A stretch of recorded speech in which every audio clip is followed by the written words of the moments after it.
Welcome back to Directly Current, the EV Politics podcast hosted by me, Max Patton. What a week! With the clear winner of the presidential race in mind and 4 more years under Trump to consider, there's a lot of uncertainty over lots of things, but especially the electric car market and the state of incentives towards things like electric vehicle purchases and charging infrastructure that we actually spoke with Secretary Buttigieg about a few weeks ago. I hope he's going to be okay. I'm sure he will be.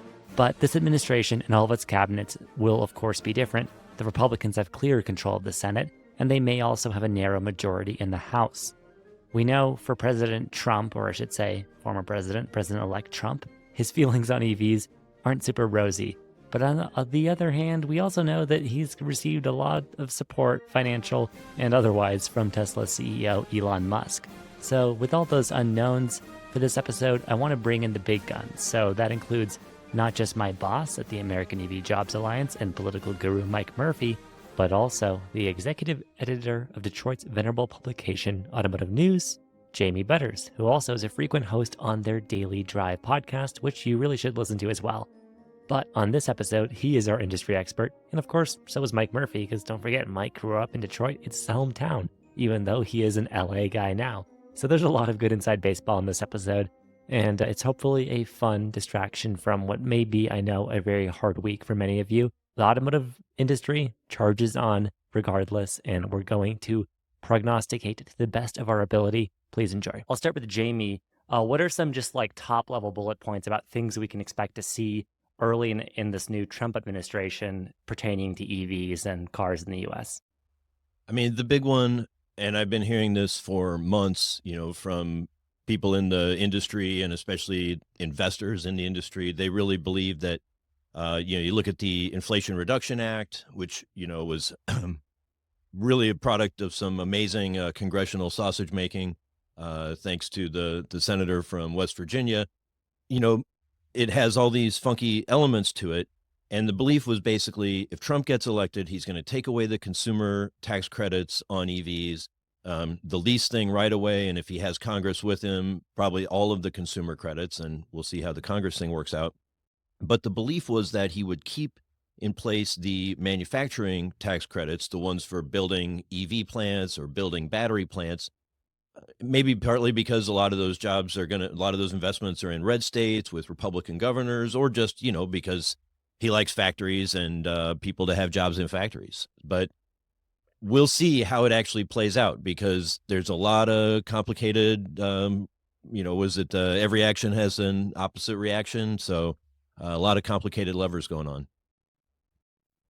Yeah, definitely a lot. Like the Inflation Reduction Act, as you mentioned, huge piece of legislation, which really has moved the needle for consumers. I think it was DOT announced this year, right, $2 billion in uptake being taken by people over that. So that's a lot of immediate consumer, demand into EVs. Mike, this is where I kind of want to pivot to you. I know there was some data we ran where you asked Republicans, you asked Democrats, you asked people everywhere what they thought of incentives, and this wasn't a partisan thing. Generally, people liked the subsidies and the money when they were buying a new car. One of the funny things, we've done all this polling, is when you go to a Washington think tank on the conservative side, they will say, voters hate subsidies, voters hate subsidies. When we poll actual Republican voters, they like the subsidies a little more than Democrats do. We're all a bunch of greedy bastards over at the GOP. We want to get a little tax money back. The thing that, and we're going to recheck all this data because it's a year old, literally next week we're putting in a poll. The problem is it's become so politicized that Republican politicians believe the only public position they can take is get rid of the subsidies. Even in Michigan, a state that's done very well by the subsidies, not just the consumer subsidies, but the building the new plants, over approximately 20,000 new good manufacturing jobs in Michigan. We did a poll 2 weeks before the election to see what the impact of the $30 million of EV bashing advertising was from the Trump campaign and the Republican Senate candidate. By 2-1, Michigan voters say the government pushing toward EVs is bad for Michigan. And the truth is the opposite. It's a survival strategy for Michigan in the long term, at least for the auto industry. So I think you're going to see Republicans from red states that are getting this investment behind the scenes making their views known. How many will go public? and in their view, fight their own voters on it. In my experience in politics, don't bet on a lot of that. Yeah, I think that's a great way to put it, because this basically transitions now to a local issue, which for some things maybe that'll work out. Like you said, states like Michigan obviously have a huge, a lot of stake in this, and then Georgia, South Carolina, Illinois, between battery manufacturing plants, also a lot to benefit there. So, big stakes for the states. Nonetheless, we had Secretary Buttigieg on, bright guy. I'm sure he'll be fine. I'm sad that he's out of the job there, but I think he's got a Could be a future. future governor of Michigan. We may He's be a seeing citizen more here. of him. That's right. Yeah. I'm sure we'll see more of him. But the work he was stressing really was, we need federal dollars for certain things like, say, NEVI and charging infrastructure. And that's really what's been hesitating in the consumer point of view. Lots of people from buying an EV. And that's why I think this year we saw in the last year, hybrids really growing, right? People are willing to, get better economy, pay less, have a cleaner vehicle if that helps them. But the full EV thing scares them with charging, and charging seems to be an area where, at least, from talking to the secretary, from my perspective, you needed federal dollars in some cases. So, like, what happens now? Do people lean more on Tesla? Is this whole thing going on with Iona and the automakers there going to bear fruit? Jamie, I'll start with you. What do you think we're going to see with regards to fast charging now in this new administration? Well, I mean, first I have to identify I am really a contrarian on the public charging thing. It's not that it isn't important. It is, and you see it in Tesla's success, the fact that they built a really strong charging network that worked really well for them. And it's going to be necessary. But look at where we are in the industry right now. Who buys new cars? Who buys EVs? It's people with homes and 3 cars or more and a garage in which they can charge it. If you have a 3-car family fleet, you can easily have one EV, even one with merely 200 miles of range, and use that as your main commuter, driving to work, taking the kids to school, buying your groceries. 90% of the driving that we do, we can make a big difference in, market penetration, probably 20 to 30%, and a big difference in carbon output. You really reduce a lot, because a lot of the driving is just these local 2-mile drives that people don't need their F-150 or their, Escalade for. That said, okay, the federal support for fast chargers, I think you're right. That's very vulnerable under the Trump administration and the Republican Congress. But you do have, a lot more brands that are getting to use the Tesla supercharger network. You've got Iona coming in. You've got Volkswagen trying to get a lot more serious about Electrify America, or Electrify America, I guess, is independent, but trying to get a lot more serious about making sure that they have the uptime. They were really designed to build chargers, not to run them.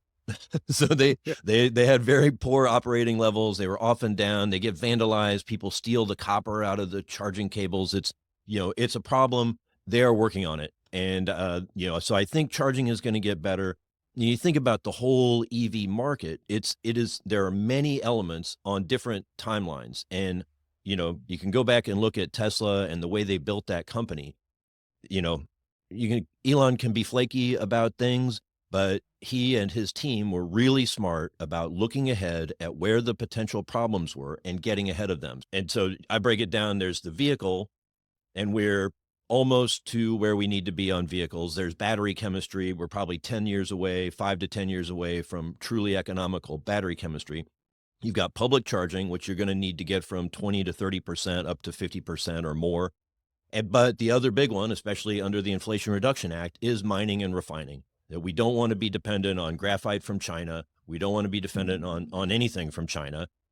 But how long does it take to get a mine and a refining facility up and running in the US or even in Canada, right? It's 15 years minimum. So it's a long time scale to solve the problem. Yeah, I mean, the Chinese have a huge advantage because you can permit things there. Yeah. There's a reason all the refining went there. Some of it was American capital. They said, well, we don't have 30 years to wait to get it through here. We can have it up and running in China in 18 months. So, but to your question, Max, I'm kind of with Jamie on the charging thing, but I'm worried about the subsidies. I actually drove an ID4, our second EV, across the country and back this summer, mostly Electrify America, and it worked pretty well, except for Illinois, where I had to go down to Gustafson Ford, which I suggest everybody in Northern Illinois buy their EV from, because it's a small little rural family-owned dealership, 3 generations of Ford dealers. And they wrote the check that the big metro dealers are too cheap to write to build fast charging there. And you can get a great hamburger there on Main Street. So a plug for Gustafson Ford, who's stepped up and saved my butt when Electrify America had a totally dead station in Genesee, Illinois. Anyway, the real key is level 2, particularly now. And the special key is level 2 in condo buildings, where people have million-plus condos in the metroplexes and are dying to buy an EV, but they can't charge there. And the landlords aren't going to want to pay $4 or $5 grand to saw cut the concrete and retroactively install charging. Now, there's a couple $1 billion of subsidy money. And the one thing I think people are missing is, well, Congress takes forever to order lunch, even of one party. And if the Republicans do get it, it's going to be by 2 or 3 seats. So all you need is 3 auto state or people with a plant in their district to not be Republican for it. So there's going to be a fight. But we have a little saying in Washington, personnel is policy. So there's no reason why, if I finally figure out a way to get 20 multifamily dealer, home to spend 200 grand each, and there's subsidy money to make the numbers work, which there is, the bureaucrat in the Trump world who might be ideological doesn't have to open their email for 6 months and process the application. Yeah, you can get sued, but there are a lot of ways the bureaucracy can slow stuff down. I mean, right now, I'm a fan of Buttigieg. He's doing a great job. But you got a lot of people who love EVs and transportation and energy and the California state government, and we have yet to build an EV station in California, best of my knowledge. And we're France. We have EV adoption rates here of 22, 23%, same as Europe. Yet, somebody call me if they finally have. Rove built a great station. I don't believe there's NEVI money in that. I might be wrong. So if the bureaucrats who want to do it can't get it done, imagine bureaucrats who are there not to do it. They can slow things down a lot. So money that still may be there may not get out. Yeah, I mean, that's the beauty and the horror of our system, right? Like connecting to what Jamie said about China, both on the production end, right? They obviously can get the mining permits quicker, but also in their technocratic, not exactly participatory democracy society, they can have this long-term investment play and battery swapping stations or charging. And here, Buttigieg's, his argument on NEVI was, all right, I get it. It's slow right now. Just wait for the end of the decade. Wait for the next few years. We're laying the groundwork. Well, the other problem is politics. Republican governors may take the most partisan ones, not all. The first NEVI station was built by a Republican governor, Mike DeWine of Ohio, who's a good old school roads and progress Republican, but that's a vanishing breed. You're going to have these guys who want to get on Fox. I stopped the Biden charging boondoggle in my state. So we're just going to go into kind of a rough period. And one way I admire the Chinese, their NEVI program is based on this, comrade, station in 60 days or we arrest you. We don't have that incentive. It gets results, here. Yeah, it does. Scary, but yeah. Yeah, we have all these stakeholders in the U.S. We've got the utility companies, which, I'm sure they want their money. They want their megawatt hour industrial pricing. They want all that, but it's still slow moving with them. So the argument has been, okay, if this money can eventually get spent, if the states can get their money, then we can still build out these stations. But the one who's been, the company that's been winning lots of these bids, and the company that seems to, especially now with the election results and potentially every chamber, be well positioned is Elon Musk's Tesla, right? They have been really, obviously they were first movers in EV. People have been kind of crowing about them, partially because of Elon's politics, partially because of, some indicators of flagging demand in California, which was the key, early market for them. But nonetheless, Tesla, they seem really well positioned. So Jamie, I want to start with you. Where do you think they stand to benefit or stay the same, or what happens to Tesla as opposed to the rest of the industry and, the short-term future here? Yeah, Tesla's interesting in the market. They're still the dominant player in EVs. I think they're now, at last look, they were under 50% of the EV market, but way ahead of, second place. Sales of almost all their vehicles in the U.S. are down year on year, but the Cybertruck is having a moment, probably mostly among, Elon's new Republican friends. They're very distinctive vehicles, and I applaud anybody bringing out cars that are a little different than everything else on the road. I think it's at least, a lot of people love to make fun of them, especially in Detroit. Everyone loves to roast on the Cybertruck. But at least I appreciate it for entertainment value. I think that's a great thing. And it's really helping Tesla continue to grow or at least maintain, their sales here in the US. The interesting part, there's two interesting and related things. One is it's become very partisan. All the Trump haters in America now are Tesla haters, most of them. And a lot of Tesla's, early support, it used to be a California company. It used to be the favorite company of, yes, some tech bros, but also just a lot of, people who care about the environment and want a cool, fun car to drive. They really cracked the code on EVs. Instead of making them, crummy little econo boxes, compliance cars, they made a car that people wanted. And even though it was a $100,000 car, it really caught fire. And when they came down to the Model Y and 3, they just, did terrific. But he's become so polarizing that there are a lot of people who are like, I want an EV, but I want anything but a Tesla. At the same time, he's the super powerful new president's new best friend. And he is apparently going to have a role in the government. He, has, so he's got some headwinds, with, NHTSA investigating the safety of so-called full self-driving, which is not a full self-driving system. It's a driver assist system. I would imagine that investigation will go away right after the Jack Smith investigation of Donald Trump. But he's going to have a lot of free reign. And there have been some, if not regulatory, some would argue regulatory, but also just liability restrictions on robotaxis, on robot-driven cars.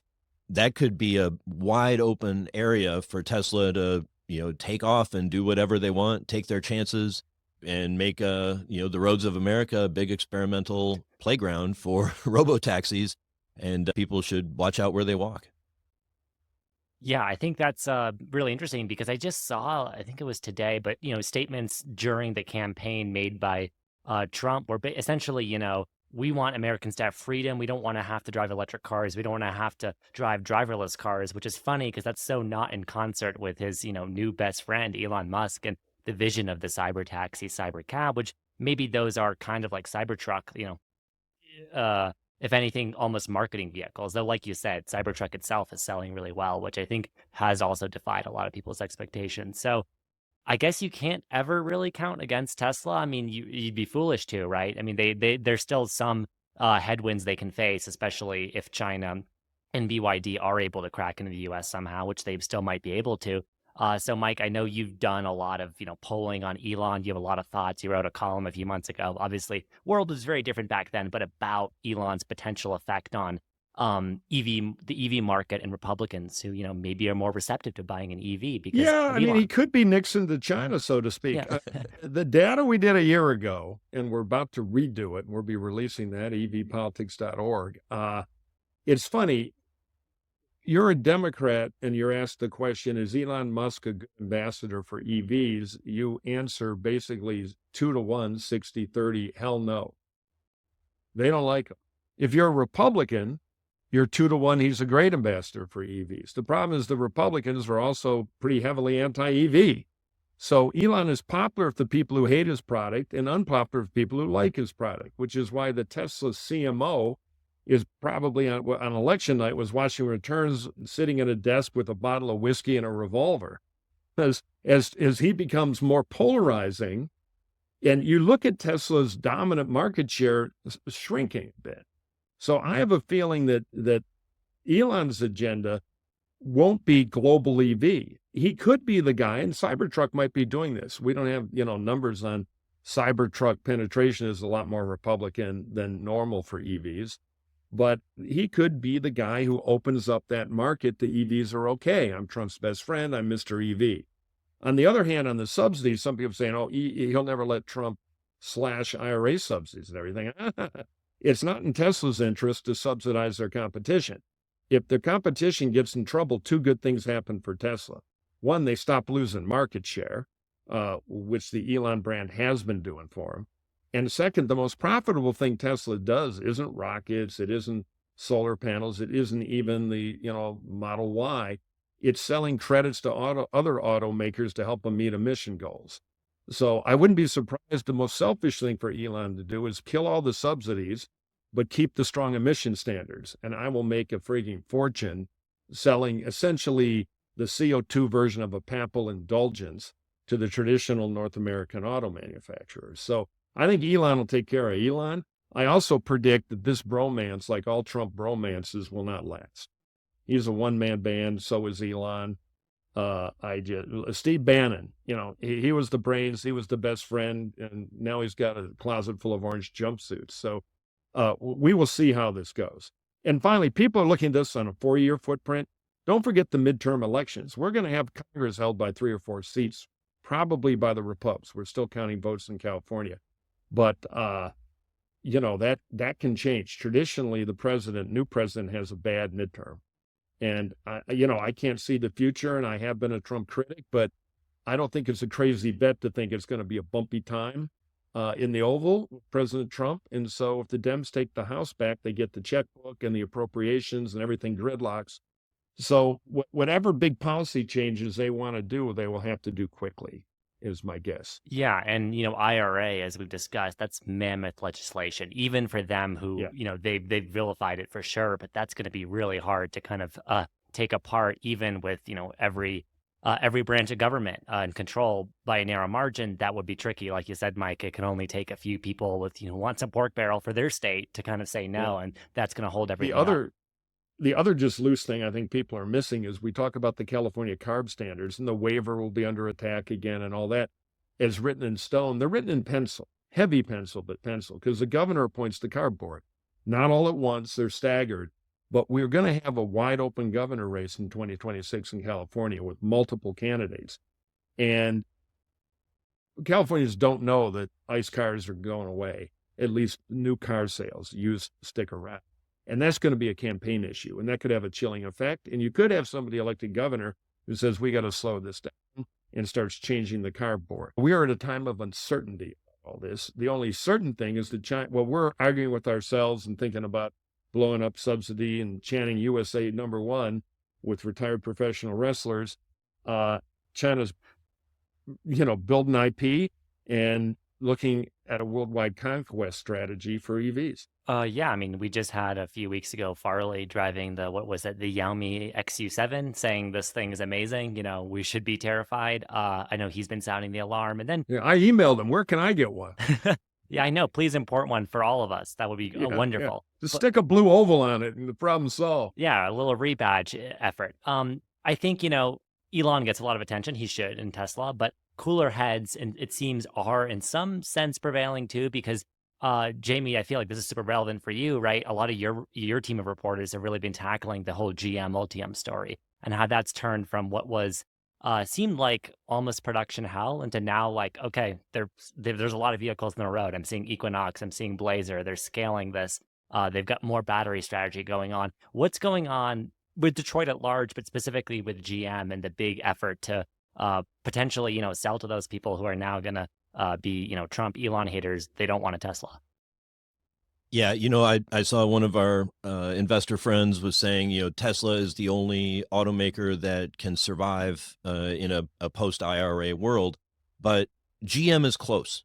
They certainly benefit from the consumer tax breaks, but they're close to having break-even, costs. Of course, that's with all that extra government revenue. But then they think they could be within a couple of years of breaking even without subsidies and then getting to where they're generating pretty normal profits. So, GM is pretty far along. I think a lot of people forget. They think of GM as this big old dumb Detroit, behemoth from the 20th century. And okay, sometimes it is all of those things, but it's also was the only company other than Tesla to max out the EV credits under the previous regime, under the previous program. Mostly with so one they have car, a lot, right? with basically just the Bolt. Yeah.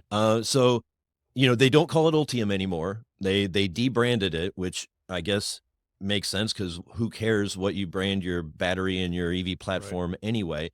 But they're definitely getting to where they're having more vehicles that are the kinds of vehicles that regular people want, that regular car buyers can afford. The Equinox is very appealing. I haven't gotten in one to drive yet, but I just drove the Silverado EV. very nice truck. I hope the software works really well, because the ignition is a button on the a spot on the screen, which if that was an F-150 Lightning would be a problem, because I drove one of those and the screen turned off. And the only way to get the electronics back on was to turn off the car and turn it back on again. So that's a weird one. I think GM, and especially, they're trying to lead with Cadillac in a lot of ways, kind of following the Tesla model. You want to sell expensive cars so you can pay for those expensive batteries, but it really is Chevy where they wanted to be with EVs in the first place, to match up or one up Toyota with the success of the Prius. They're kind of getting there. And when they come out with the new Bolt, that's priced even under the Equinox, the Bolt EUV, they're going to have a really attractive range of vehicles, and they're on their way to not losing money on them, which, is a good thing. Yeah, an old Detroit auto guy told me a few years ago, I was like coughing on about GM. And he goes, yeah, you know what? A slow, not always smart gorilla is still a gorilla. And GM is a gorilla. It's a big animal. It's true. For sure. And when that gorilla gets pointed in the right direction, it's a lot. And that, I like the direct sales model, but don't underestimate what the GM dealer force can do. They've got a lot of problems. People don't want to put in the EV lifts and everything, but if they start hitting volume, they can sell a lot of cars. Yeah, and I mean, don't forget all the bright minds. University of Michigan and other places are producing. That is basically a pipeline into GM, into Ford, into these companies. And so I think lots of people get allured by the sexiness of the startups, which absolutely they're doing interesting things, right, between Rivian and Lucid. But you can't count out scale, and GM at the moment I feel like is really proving that scale when it comes to in every respect, right? Silverado with its stupidly massive scale's battery the killer. pack. And I think People like it. I read this in Automotive News. Lucid, a company I'm a big fan of, and Rivian, I'm a fan of both, just opened a technical office in Detroit to go to school a little bit about how to mass produce. Yeah. Which was always Tesla's problem. Even Elon said prototypes are easy, mass production is hell. Yeah, Rivian, that was supposed to be their sort of ace in the hole, was that R.J. Scaringe, came from MIT and was this disciple of Womack, the great manufacturing, thought leader. And they've struggled just like everyone else. And, those companies they just released earnings. I mean, their profit margins are just excruciating, right? I mean, Lucid loses almost $5 for every dollar they take in. Rivian had almost gotten to a negative 100% margin, but now they're back to like a negative 150% profit margin again. But look, they're like little baby Teslas. They're still in the money losing phase, and they do have big backers behind them that give them a chance to have enough runway to become real grown-up companies that can make and sell cars profitably. Yeah, on that and topic, they're good at product. They're good. The product is inspiring. The product is Rivians are, and the sedan segment's kind of gone away, which is hard for the Lucid Air, but I've driven one, and that thing is pretty impressive, as is, I've driven Rivians too. Well, they're putting out the gravity, and that might be, we'll see, their best effort. Definitely will be their most important effort yet. But I really wanted to touch on, Jimmy, what you mentioned, right? They're, at the moment, baby Teslas, and, I feel like EV Jesus has gone from being Elon, who's now persona non grata for many people, into R.J. Scaringe and potentially even Peter Rawlinson, right? These are very highly paid, but charismatic CEOs who are making big grand statements and, they definitely have visionary product. My mom drives a Rivian R1S. She loves it. It seems to be that new Tesla Model S moment for sure for them. But, before we run out of time here, I want to bring in the other big gorilla, the gorilla from Europe here, right? Because Rivian made that big partnership with Volkswagen. We saw the Scout announcement from them. They're relaunching that brand. So that's really fascinating to me because there's been this narrative that Volkswagen is just screwed in some senses. And maybe that's true, right? That they've spent a lot of EVs. The product is in many ways, not selling in China for many other headwind reasons there. They're struggling in Europe and they're struggling here. So what exactly is going on with specifically like Volkswagen Group, their army of brands and that whole investment? Yeah, Volkswagen has, struggled with the product, and with EVs, but their real struggle has been on the software, right? And let's not underestimate that advantage that Tesla has. And you go back to COVID, and everybody was constrained because they couldn't get automotive grade chips, which are like simple chips but durable chips. Elon Musk and Tesla were able to pivot, use higher end chips, PlayStation rewrite their 5 chips, firmware. basically. Exactly. Yeah. And then keep producing. Yeah. And that's how, and they really, just ran up the score, as it were, during that time. And so, but, you know, Rivian and Lucid both also have very, highly advanced computing software defined vehicles, if you will, or something very close to that. That's sort of a ephemeral concept, but they're way ahead of Volkswagen and probably GM and Ford and everyone else. So it's interesting, right? Volkswagen is officially making these $5 billion investment in Rivian in order to get their software and get help on software. It's not that hard to imagine a world where Rivian ends up eating Volkswagen.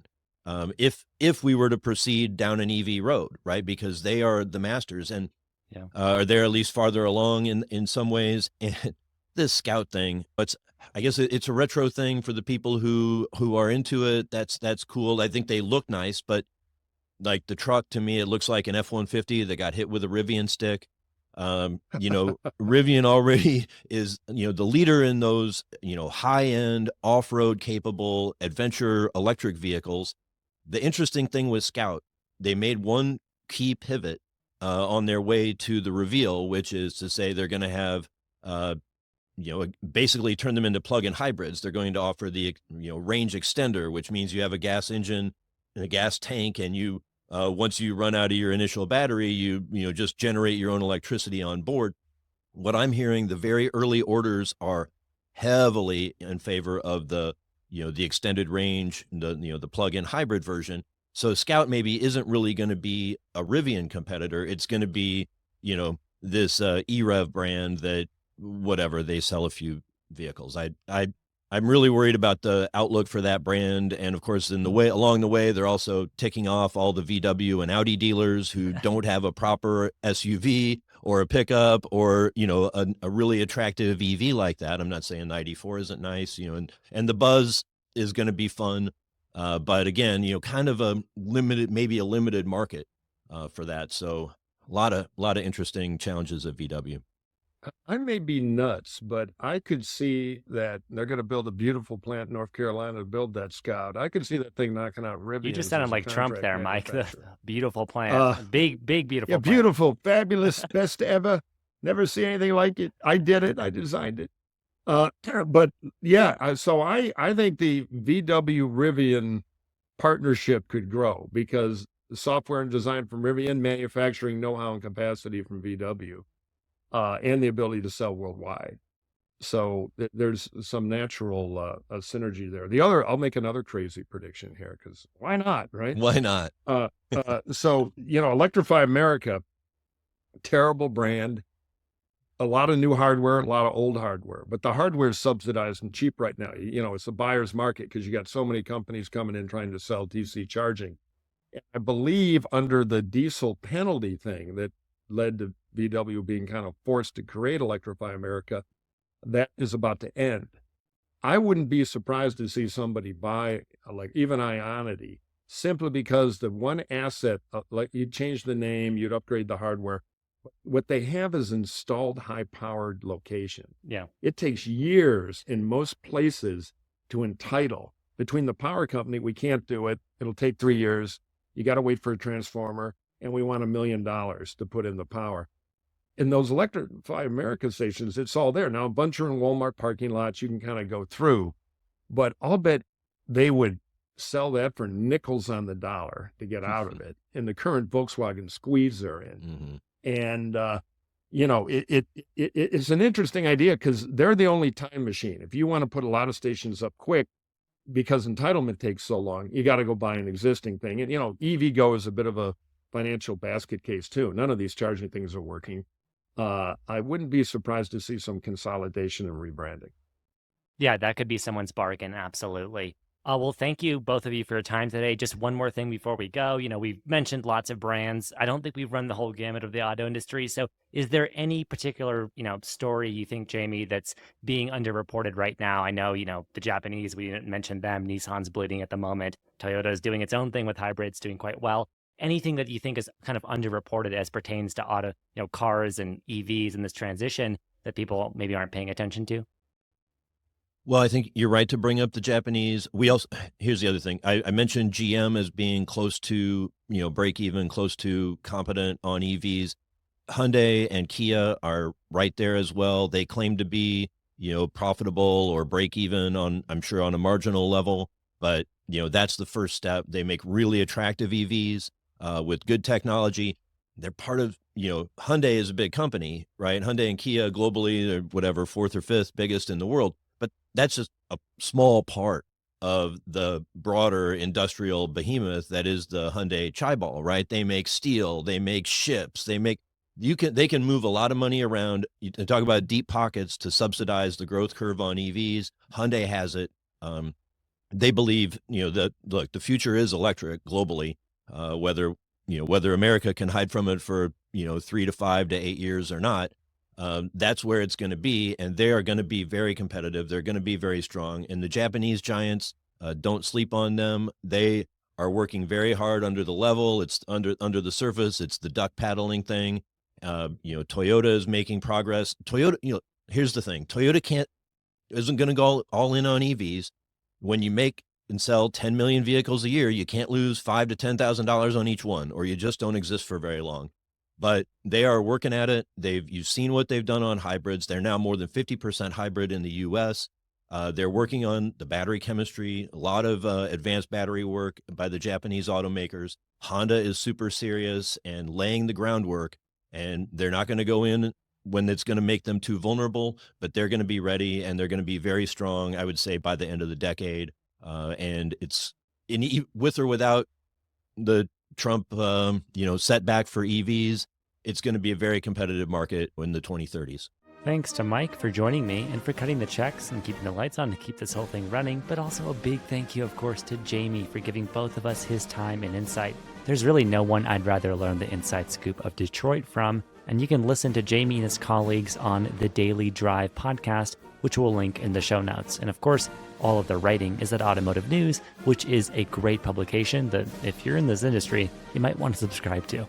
Please also subscribe to our podcast, Directly Current, in your app of choice. We're on all of them, even YouTube, and we upload weekly on Tuesdays. The guests are going to keep on coming into the big unknown of next year's Trump administration, so you're not going to want to miss out.